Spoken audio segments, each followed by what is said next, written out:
আমরা কেউই ছাড়তে চাই না, সেটা প্রিয়জনের হাতই হোক কিংবা শান্ত বিকেলের সেই একলা ছাদ। কিন্তু সময়ের সাথে সাথে ছাড়তে তো হয়।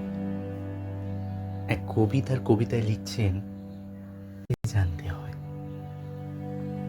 সকালে ঠিক সময় বিছানা, পেট খারাপের সময় রাজশাহী খানা, ঘন্টা পড়ার আগেই পরীক্ষার খাতা, ভালোবাসার জীর্ণ ছেঁড়া পাতা, বিয়ের পর প্রাক্তন প্রেমিকার হাত, যৌবনে পৈতৃক ভিটের নিশ্চিন্ত ছাদ।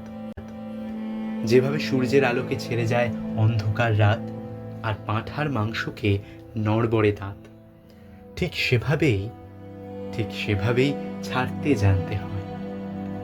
পদ আর সম্পদ আঁকড়ে ধরবে যত, পিছলে যাবে বারবার মুঠোয় ধরা বালির মতো।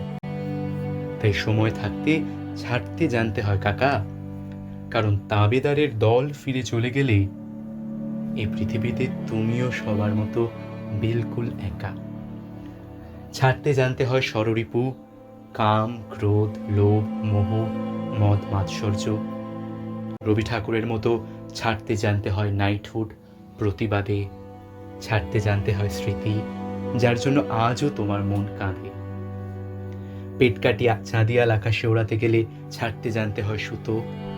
ক্লান্ত পায়ে ভাঙা সম্পর্কের বোঝা না বয়ে ছাড়তে জানতে হয় তাকে, যারা আঙুল একদিন তোমার চিবুক ছুতো। মন্দিরের বাইরে যেভাবে ছেড়ে আসো জুতো, ঠিক সেভাবেই ছাড়তে জানতে হয়।